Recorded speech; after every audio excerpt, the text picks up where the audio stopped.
लाख टके की बात में आज की बड़ी खबर आपके सामने प्रस्तुत करते हैं। ऐसा लगता है कि 20 या 25 मई तक कोरोना से लेकर हमारी जो लड़ाई है उससे हम जीतते हुए दिखाई देंगे। खबर आ रही है तमाम रिपोर्ट के आधार पर जो ये बता रहा है कि कम से कम बस कुछ हफ्तों का सब्र। जी हां, 20 मई तक छुटकारा मिल सकता है कोरोना से, न सिर्फ हिंदुस्तान को बल्कि दुनिया के सभी देशों को। और वो इसलिए क्योंकि कोरोना का जो प्रकोप है वो अब धीरे धीरे दुनिया के तमाम देशों में कम हो रहा है, जिसकी वजह से कई देश अब अपने लॉकडाउन से बाहर निकलकर सामने आ रहे हैं। यानी कि इंतजार बहुत लंबा नहीं है, बस थोड़ा सा इंतजार, जरा सी सावधानी और इस बड़ी त्रासदी से हम बच सकते हैं। भारत में कोरोना के खात्मे पर सबसे बड़ी भविष्यवाणी।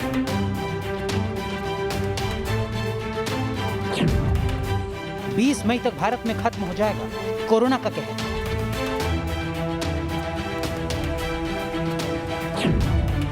मई के तीसरे हफ्ते में हिंदुस्तान से गायब हो जाएगा कोरोना। हिंदुस्तान से कोरोना वायरस के 20 मई तक खत्म होने का अनुमान है। Singapore university of technology and design ने आर्टिफिशियल इंटेलिजेंस की मदद से जुटाए गए आंकड़ों का विश्लेषण करने के बाद यह दावा किया है। सिंगापुर यूनिवर्सिटी के दावे के मुताबिक भारत के साथ ही अलग अलग देशों में भी कोरोना वायरस जल्द ही खत्म होने वाला है। सिंगापुर यूनिवर्सिटी की भविष्यवाणी के मुताबिक भारत में 21 मई तक कोरोना के 97% तक खत्म होने का अनुमान है। यानी ईद से पहले देश को कोरोना से निजात मिल सकती है। इस रमजान को संयम, सद्भावना, संवेदनशीलता और सेवा भाव का प्रतीक बनाएं। इस बार हम पहले से ज्यादा इबादत करें ताकि ईद आने से पहले दुनिया कोरोना से मुक्त हो जाए और हम पहले की तरह उमंग और उत्साह के साथ ईद मनाएं। सिंगापुर यूनिवर्सिटी ने ससेप्टिबल इन्फेक्टेड रिकवर्ड महामारी मॉडल यानी अलग अलग देशों के संदिग्ध, संक्रमित और स्वस्थ होने वाले मरीजों के मॉडल का विश्लेषण करने के बाद ये भविष्यवाणी की है। इस महामारी ने अलग अलग देशों में जिन जिन तारीखों पर मोड़ लिया, इस रिपोर्ट में इसे भी शामिल किया गया है। यही नहीं, इस स्टडी के मुताबिक भारत में संक्रमण पूरी तरह से 18 जून तक खत्म हो सकता है। इससे पहले शुक्रवार को भारत सरकार की हाई पावर कमेटी ने दावा किया था कि अगर 16 मई तक लॉकडाउन का पालन किया जाए तो कोरोना वायरस का नया केस नहीं आएगा। इसके साथ ही कोरोना वायरस पर भारत नियंत्रण पालेगा। केंद्र सरकार के मुताबिक लॉकडाउन के पहले हफ्ते यानी 24 से 30 मार्च के दौरान देश में कोरोना संक्रमण के मामले 5.2 दिन में दुगने हो रहे थे। वहीं 21 अप्रैल से शुरू हुए 5वें हफ्ते में अब तक के आंकड़े बताते हैं कि कोरोना संक्रमण के मामले 10 दिन में दुगने हो रहे हैं। भारत सरकार की इस गणना में देश में कोरोना महामारी के चरम पर पहुंचने की तारीख 30 अप्रैल बताई गई है और फिर ये तेजी से घटते हुए 16 मई को अपने न्यूनतम स्तर पर पहुंच जाएगा। यानी वही हफ्ता जिसमें कोरोना के 97% खत्म होने की भविष्यवाणी सिंगापुर की यूनिवर्सिटी ने की है। कोविड-19 पर बनी भारत सरकार की हाई पावर कमेटी ने जो बताया है उसमें और सिंगापुर यूनिवर्सिटी के स्टडी में एक बात कॉमन है। दोनों में भारत में कोरोना वायरस पर मई महीने तक जीत पा लेने का अनुमान लगाया गया है। Team news nation. 15 से 20 मई तक हम कोरोना से जीत सकते हैं, इस बात की आशंका नहीं कहें बल्कि उम्मीद बहुत ज्यादा है। लेकिन कुछ एक बातें हैं जिसका ध्यान हमें बड़े पैमाने पर रखना है, जैसे कि गुजरात और इंदौर। इन दो शहरों में कोरोना का जो स्ट्रेन पाया जा रहा है, जिसकी वजह से लोगों को कोरोना का संक्रमण हो रहा है, वो संक्रमण ठीक वैसा ही है जैसा चीन के हुआन में था। यानी कि बहुत ही आक्रामक वायरस है ये। इस संक्रमण को तुरंत नियंत्रण में करना आवश्यक है। अगर हम ये कर पाते हैं तो यकीन मानिए हम 15 मई तक कोरोना फ्री हो सकते हैं।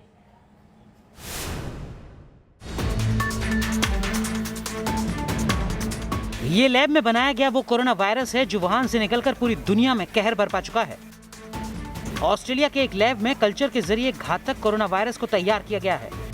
वुहान के इस घातक वायरस का लिंक इंदौर और गुजरात से जोड़ा जा रहा है। दरअसल इंदौर और गुजरात के सूरत और अहमदाबाद में पिछले कुछ दिनों से कातिल वायरस ने कहर बरपा दिया है।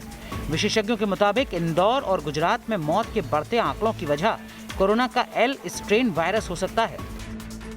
इंदौर में 60 मौतें हो चुकी हैं, वहीं गुजरात में अब तक 150 से ज्यादा लोगों की मौत हो चुकी है। गुजरात के बायोटेक्नोलॉजी रिसर्च सेंटर के मुताबिक कोरोना वायरस की डिकोडिंग के दौरान बेहद अहम बात का खुलासा हुआ। इस वायरस में 3 म्यूटेशन मिले हैं। इनमें 2 सबसे घातक स्ट्रेन हैं, एल स्ट्रेन और एस स्ट्रेन। गुजरात में फैला वायरस एल स्ट्रेन टाइप का हो सकता है। इसी वायरस ने वुहान में भी कहर बरपाया था। कोरोना का एल स्ट्रेन सबसे घातक है। इससे संक्रमित होने वाले मरीज की मौत जल्दी हो जाती है। स्टडी के मुताबिक S strain virus L strain के म्यूटेशन से ही बना है। ये कम घातक है। केरल में ज्यादातर मरीज दुबई से आए थे। वहां एस स्ट्रेन वायरस फैला है। मुमकिन है इसीलिए केरल में कम जाने गई हों। एक्सपर्ट के मुताबिक गुजरात में अमेरिका से आने वाले लोगों की संख्या ज्यादा थी। अमेरिका में भी एल स्ट्रेन कोरोना ने कहर बरपाया है। इसीलिए गुजरात में मौत का आंकड़ा बढ़ रहा है। हालांकि विशेषज्ञों ने साफ किया है कि कातिल कोरोना वायरस के एल स्ट्रेन और एस स्ट्रेन में ज्यादा फर्क नहीं है। बेशक एल स्ट्रेन ज्यादा घातक है, लेकिन एस स्ट्रेन भी जानलेवा ही है। अगर किसी को पहले से कोई बीमारी हो तो एस स्ट्रेन भी एल स्ट्रेन जैसा घातक साबित हो रहा है। हाँ, जिस शख्स की इम्यूनिटी बेहतर है वो वायरस का अटैक होने के बावजूद भी वक्त पर इलाज मिलने से ठीक हो सकता है। Team news nation. जैसे जैसे पूरी दुनिया कोरोना के इस कहर से उबर रही है, वैसे वैसे वैक्सीन के सामने आने की उम्मीदें भी प्रबल हो रही हैं। इसमें हिंदुस्तान की एक कंपनी बहुत तेजी से प्रगति कर रही है और ऐसा माना जा रहा है कि ऑक्सफोर्ड यूनिवर्सिटी के साथ रिसर्च कर रही हिंदुस्तान की ये कंपनी सितंबर तक वैक्सीन सामने रख देगी और कम से कम 10 लाख वैक्सीन भारतीयों के लिए मिलना शुरू हो जाएगा। ये उम्मीद अपने आप में बताती है कि इस साल के अंत तक पूरे देश को हम कोरोना से सुरक्षित कर लेंगे। इससे बड़ी खबर और क्या हो सकती है आज के लिए। किलर कोरोना की उल्टी गिनती शुरू। अब ज्यादा दिन तक नहीं बच पाएगी जहरीले वायरस की जान। भारत में तैयार हो रहा है कोरोना का काल। डेंगू और निमोनिया की तरह अब कोरोना का भी होगा अंत। चीन से निकले कोरोना वायरस से पूरी दुनिया की हालत खराब हो चुकी है। लाखों लोग इस वायरस की वजह से अपनी जान गंवा चुके हैं और पूरी दुनिया की नजर अब वैक्सीन हब कहे जाने वाले भारत पर टिकी हुई है, क्योंकि भारत की गिनती जेनरिक दवाओं और वैक्सीन के दुनिया में सबसे बड़े मैन्युफैक्चरर्स में होती है। और कोरोना संक्रमण के दौर में भी उम्मीद की लौ भारत से ही जलती नजर आ रही है, क्योंकि पुणे के जिस लैब ने डेंगू और निमोनिया जैसी महामारी को मात देने वाली दवाई बनाई थी, उसी लैब में अब कोरोना वायरस को मारने वाली वैक्सीन भी तैयार की जा रही है। और ऑक्सफोर्ड यूनिवर्सिटी के साथ मिलकर पुणे की यह कंपनी कोरोना वैक्सीन तैयार करने के बेहद करीब पहुंच चुकी है। रिपोर्ट के मुताबिक पुणे के लैब में मई से कोरोना वैक्सीन के क्लिनिकल ट्रायल शुरू होंगे और सितंबर-अक्टूबर तक 2 से 4 करोड़ वैक्सीन डोज तैयार हो जाने की उम्मीद है। भारत में कोरोना वैक्सीन की हर डोज की कीमत 1000 रुपए रह सकती है। इसके अलावा ऑक्सफोर्ड यूनिवर्सिटी में भी ह्यूमन क्लिनिकल ट्रायल्स गुरुवार से शुरू होने की उम्मीद की जा रही है। दरअसल कोरोना वायरस जिस तरह से पूरी दुनिया में कोहराम मचा रहा है, ऐसे में वैक्सीन को जितनी जल्दी हो तैयार करने की कोशिश की जा रही है और दुनिया की करीब 80 कंपनियां इस काम में लगी हुई हैं, जिसमें पुणे की ये कंपनी अमेरिकी बायोटेक कंपनी के साथ मिलकर लाइव एटेन्युएटेड वैक्सीन बनाने में जुटी हुई है। और जैसे ही क्लिनिकल ट्रायल कामयाब होगा, उसके बाद पुणे के इस पुराने लैब में बाकी सभी वैक्सीन के उत्पादन को बंद कर सिर्फ कोरोना वैक्सीन बनाने का काम शुरू हो जाएगा, क्योंकि बताया जा रहा है कि नया प्लांट तैयार करने में 3000 करोड़ रुपए और 2 साल का समय लग सकता है। प्लानिंग के मुताबिक क्लिनिकल ट्रायल सफल होने के बाद हर महीने 40 से 50 लाख डोज तैयार की जाएगी और 6 महीने के बाद उसे बढ़ाकर हर महीने 1 करोड़ कर दिया जाएगा। पुणे की ये कंपनी वैक्सीन की डोज के उत्पादन और बिक्री के लिहाज से दुनिया की सबसे बड़ी वैक्सीन कंपनी है और 53 साल पुरानी ये कंपनी हर साल 1.5 अरब डोज बनाती है और 153 देशों को 20 तरह की वैक्सीन सप्लाई करती है, जिससे पुणे की इस कंपनी पर पूरी दुनिया की नजरें हैं। ऐसे में उम्मीद यही है कि जल्द ही दुनिया को कातिल कोरोना से निजात मिल जाएगी। Team news nation. और जब तक वैक्सीन बनकर सामने नहीं आता, तब तक जिस तरह से प्लाज्मा थेरेपी का इस्तेमाल किया जा रहा है, खास करके दिल्ली में उसके जो नतीजे आए हैं बड़े ही उत्साहवर्धक हैं। ऐसा लगता है कि कम से कम कोरोना से लड़ने के लिए एक और हथियार हमारे हाथ में जरूर है।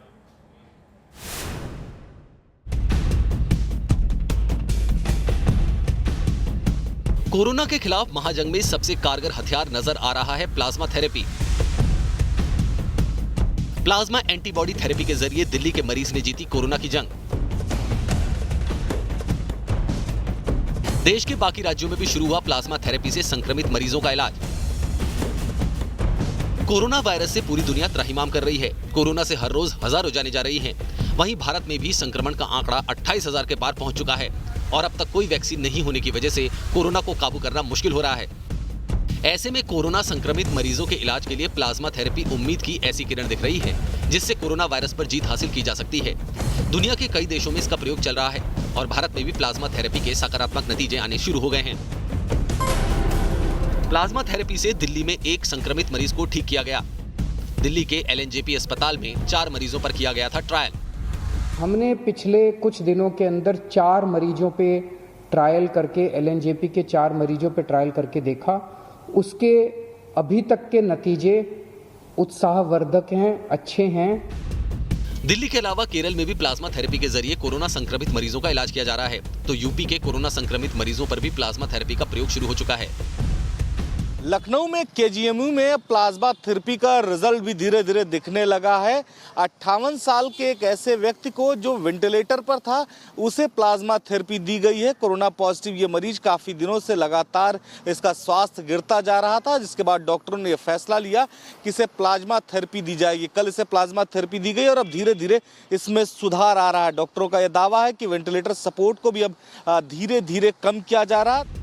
लखनऊ के किंग जॉर्ज मेडिकल यूनिवर्सिटी में रेजिडेंट डॉक्टर तौसीफ खान के ब्लड सैंपल से प्लाज्मा थेरेपी का ट्रायल किया जा रहा है। वहीं लखनऊ PGI की टीम ने महामारी से जंग जीत चुकी बॉलीवुड सिंगर कनिका कपूर से भी प्लाज्मा थेरेपी के लिए ब्लड सैंपल देने के लिए संपर्क किया है। वहीं कोरोना की जंग जीत चुके कई लोग खुद ही देश हित में प्लाज्मा थेरेपी के लिए अपना ब्लड देने को आगे आ रहे हैं, जिसमें कोरोना संक्रमण को लेकर नाराजगी झेलने वाले तबलीगी जमात के लोग भी शामिल हैं। क्योंकि खबर है कि दिल्ली से ठीक हो चुके करीब 200 जमाती भी प्लाज्मा थेरेपी के लिए प्लाज्मा दान कर रहे हैं। प्लाज्मा तकनीक में एंटीबॉडी का इस्तेमाल होता है और इसमें ठीक हुए मरीज ब्लड डोनेट करते हैं और उस ब्लड से प्लाज्मा निकालकर बीमार को चढ़ाया जाता है। मरीज की जान को खतरे से बचाने के लिए इससे इलाज किया जाता है। दरअसल ठीक हुए मरीज में वायरस के खिलाफ एंटीबॉडी बन जाती है, जो वायरस से लड़ने में सहायक होती है, जबकि बीमार मरीज में एंटीबॉडी तुरंत नहीं बनती है। एंटीबॉडीज ब्लड प्लाज्मा में मौजूद रहते हैं, जिसे नए मरीज के शरीर में इंजेक्ट किया जाता है और इसे ही प्लाज्मा डेराइव्ड थेरेपी कहते हैं। और जिस तरह से भारत में बड़े पैमाने पर प्लाज्मा थेरेपी का प्रयोग शुरू हो चुका है, उससे उम्मीद है कि अब तक लाइलाज नजर आ रहे कोरोना वायरस को प्लाज्मा थेरेपी से भारत में कंट्रोल कर लिया जाएगा। Team news nation. इस बीच चिंता की बात यह है कि कोरोना वॉरियर्स, खास करके हमारे डॉक्टर और नर्सेस, बहुत बड़े पैमाने पर कोरोना से संक्रमित हो रहे हैं। उसके साथ साथ अगर आप पूरी दुनिया का आंकड़ा देखें तो वाकई में ताज्जुब होता है। 30 लाख से ज्यादा लोग संक्रमित हो चुके हैं और 2 लाख की मृत्यु हो चुकी है।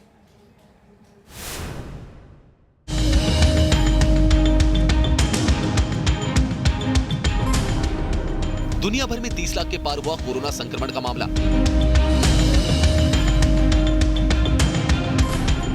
कातिल वायरस से दुनिया भर में 2 लाख से ज्यादा लोगों की मौत। कातिल वायरस का कहर पूरी दुनिया में जारी है। पिछले 24 घंटे में 73,859 नए कोरोना के मामले सामने आए हैं, जबकि मरने वाले लोगों की संख्या में 3,751 का और इजाफा हुआ है। कोरोना काल में एक अच्छी बात यह है कि दुनिया भर में अब तक 8.5 लाख से ज्यादा लोग इलाज के बाद कोरोना वायरस से ठीक हो चुके हैं। दुनिया भर में कोरोना के कहर की बात की जाए तो पिछले 4 महीने बेहद खौफ भरे रहे हैं। 1 जनवरी तक पूरी दुनिया में कोरोना का पहला मामला सामने आया था। वहीं 3 महीने बाद यानी करीब 93 दिनों बाद 2 अप्रैल को कोरोना संक्रमण का मामला 10 लाख को पार कर गया। इसके 13 दिन बाद यानी 15 अप्रैल को दुनिया में कोरोना संक्रमण का आंकड़ा 20 लाख को पार कर गया। 26 अप्रैल की तारीख तक दुनिया में कोरोना संक्रमण का आंकड़ा 30 लाख के करीब पहुंच गया। वहीं इन 4 महीनों में कोरोना से मरने वालों का आंकड़ा 2 लाख को पार कर गया। दुनिया में जहां कोरोना ने कहर बरपा दिया, वहीं भारत में इसका असर ज्यादा हुआ। ये मुमकिन हो सका है पीएम मोदी की प्लानिंग और आत्मविश्वास की वजह से। खतरा बढ़ने से ऐन पहले लॉकडाउन का ऐलान कोरोना को काबू में करने में अहम साबित हुआ। हिंदुस्तान को बचाने के लिए, हिंदुस्तान के हर नागरिक को बचाने के लिए, आपको बचाने के लिए, आपके परिवार को बचाने के लिए आज रात 12 बजे से घरों से बाहर निकलने पर पूरी तरह पाबंदी लगाई जा रही है। भारत में 1 जनवरी 2020 को कोरोना का एक भी मामला नहीं था। वहीं 2 अप्रैल तक यानी 93 दिनों के अंदर भारत में कोरोना संक्रमण के 2069 केस दर्ज हो चुके थे। 13 दिन बाद यानी 15 अप्रैल तक देश में कोरोना संक्रमण 11,933 तक पहुंच गया। वहीं इसके महज 11 दिनों बाद 26 अप्रैल तक देश में कोरोना संक्रमितों की संख्या 26,000 को पार कर गई। इस दौरान भारत में कोरोना से मरने वालों का आंकड़ा 872 तक पहुंच गया। साफ है कि हिंदुस्तान में कोरोना को काबू में करने की कवायद ठीक वक्त पर शुरू हुई, जिससे इसका असर सीमित हो पाया। दुनिया के मुताबिक भारत में कोरोना बेकाबू नहीं हो पाया। आंकड़े इसकी गवाही दे रहे हैं। 1 जनवरी से 26 अप्रैल के बीच के आंकड़े गवाह हैं कि किस तरह देश में लॉकडाउन और सोशल डिस्टेंसिंग की वजह से कोरोना के फैलाव को रोका जा सका। वहीं भारत में अब तक 1000 से नीचे है। 130 करोड़ की आबादी वाले देश में कोरोना को इस तरह से काबू करना काबिले तारीफ है। ये मुमकिन हो सका पीएम मोदी की बेहतरीन रणनीति की वजह से। उन्होंने न सिर्फ केंद्र के स्तर पर शानदार प्लानिंग की, बल्कि राज्यों को भी इसमें जोड़ा। और इन सब कोशिशों का नतीजा है कि अब पूरी दुनिया के सामने भारत नजीर पेश कर रहा है। आज देश भर के मुख्यमंत्रियों के साथ पीएम मोदी ने वीडियो कॉन्फ्रेंसिंग की। इस दौरान 3 मई के बाद लॉकडाउन के हालात पर मुख्यमंत्रियों की राय जानी। 3 मई के बाद लॉकडाउन जारी रहेगा या फिर इसे खत्म कर दिया जाएगा, किन किन क्षेत्रों को लॉकडाउन से छूट मिलेगी, इन सारी बातों से जल्द ही पर्दा उठ सकता है। Team news nation. और आइए बात करते हैं डॉक्टर्स और नर्सेस की। बहुत बड़ी संख्या में वो संक्रमित हो रहे हैं, जान को खतरा भी है। इसके बावजूद कोरोना वॉरियर्स लगातार लोगों की जान बचा रहे हैं। देखिए वो खुद कितने खतरे में है।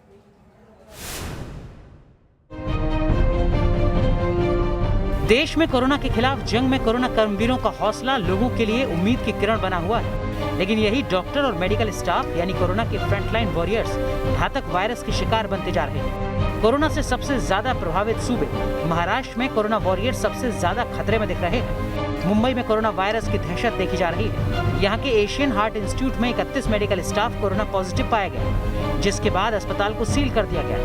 मुंबई में कोरोना योद्धा ही वायरस के शिकार होने का सिलसिला लगातार जारी है और मुंबई का जाना-माना अस्पताल एशियन हार्ट इंस्टीट्यूट में 31 कर्मचारी कोरोना वायरस से पॉजिटिव पाए गए। इसमें 8 नर्सेस शामिल है। फिलहाल अस्पताल को बंद कर दिया गया है और यहाँ पर सैनिटाइजेशन का काम शुरू है। देश की आर्थिक राजधानी जहाँ कोरोना के वार से करहा रही है, वहीं देश की राजधानी दिल्ली भी कोरोना कर्मवीरों के लिए महफूज नहीं है। दिल्ली के अस्पतालों में कोरोना संक्रमण के मामले रुकने का नाम नहीं ले रहे हैं। अंबेडकर अस्पताल के 39 स्टाफ कोरोना पॉजिटिव पाए गए हैं। वहीं मैक्स अस्पताल में मेडिकल स्टाफ के 33 लोग कोरोना संक्रमित हो गए। इनमें डॉक्टर, नर्सेज और पैरामेडिकल स्टाफ शामिल हैं। इस वक्त हम खड़े हैं दिल्ली के डॉक्टर बाबा साहेब अंबेडकर हॉस्पिटल के बाहर, जहां पर बताया जा रहा है कि एक टेस्ट के अंदर कुछ डॉक्टर, नर्सेज और पैरामेडिकल स्टाफ जो है वो कोरोना वायरस पॉजिटिव पाया गया है, जिसके बाद जो है उन्हें होम क्वारंटाइन कर दिया है। लेकिन बड़ा सवाल ये कि आखिर कोरोना वॉरियर्स कोरोना के टारगेट पर क्यों आ रहे हैं? क्योंकि अगर कोरोना कर्मवीर ही वायरस के निशाने पर आने लगे तो इसके खिलाफ जारी जंग कमजोर पड़ जाएगी।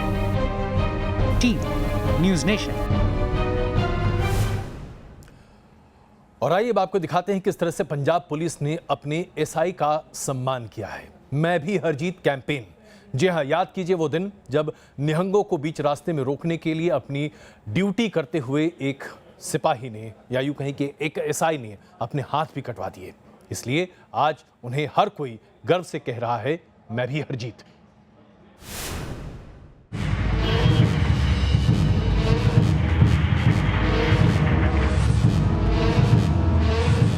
ये भयावह तस्वीर 12 अप्रैल की है, जब पटियाला में ड्यूटी कर रहे पंजाब पुलिस के जांबाज हरजीत सिंह पर कर्फ्यू पास मांगने पर एक निहंग ने तलवार से हमला कर दिया था और कलाई हाथ की काटकर अलग कर दी थी, जिसे बाद में पीजीआई चंडीगढ़ के डॉक्टरों की टीम ने 7.5 घंटे ऑपरेशन करके जोड़ दिया था। अब उस दर्दनाक घटना के 15 दिन बाद पंजाब पुलिस का हर जवान एसआई हरजीत की बहादुरी को अनूठे ढंग से सलाम कर रहा है। पंजाब पुलिस का हर जवान मैं भी हां हरजीत सिंह नारा लगा रहा है।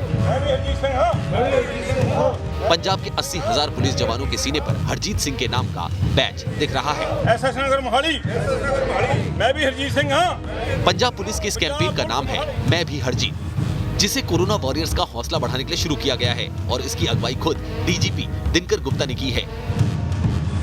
आप देख सकते हैं कि जितने भी पुलिसकर्मी हैं उन पे साफ तौर लिखा है मैं भी हूं हरजीत सिंह।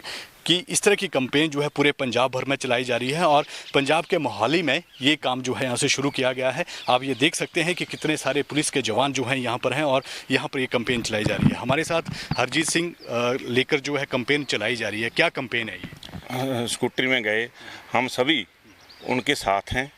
हम सभी हरजीत सिंह वाले हौसले वाले हैं। सभी हर दिक्कत को, हर प्रॉब्लम को सॉल्व करने वाले हैं। हमारा इरादा बहुत मजबूत है। हम हर वक्त प्रदेश की खातिर, देश की खातिर तैयार रहते हैं। और इस अनोखे सम्मान से हरजीत सिंह बेहद खुश हैं। उन्होंने कहा है कि मैंने सपने में भी नहीं सोचा था कि मुझे जीवन भर याद रखने वाला ऐसा सम्मान मिलेगा। मैं डीजीपी, एसएसपी साहब समेत पूरी फोर्स और लोगों का आभारी हूं। मैंने जिंदगी में किसी को कभी ऐसा सम्मान मिलते नहीं देखा। सबका शुक्रिया। हरजीत सिंह इस वक्त पीजीआई चंडीगढ़ में भर्ती हैं और डॉक्टरों का कहना है कि उनकी हालत में लगातार सुधार हो रहा है। इससे पहले हरजीत सिंह की बहादुरी के सम्मान में उनका प्रमोशन सब इंस्पेक्टर के रूप में कर दिया गया था और सीएम अमरिंदर सिंह ने खुद पीजीआई में भर्ती हरजीत सिंह से बात की थी और कहा था कि आप सच में बहुत बहादुर हो। और अब सभी पुलिसकर्मी वर्दी पर हरजीत सिंह के नाम का बैच लगाकर ड्यूटी कर रहे हैं।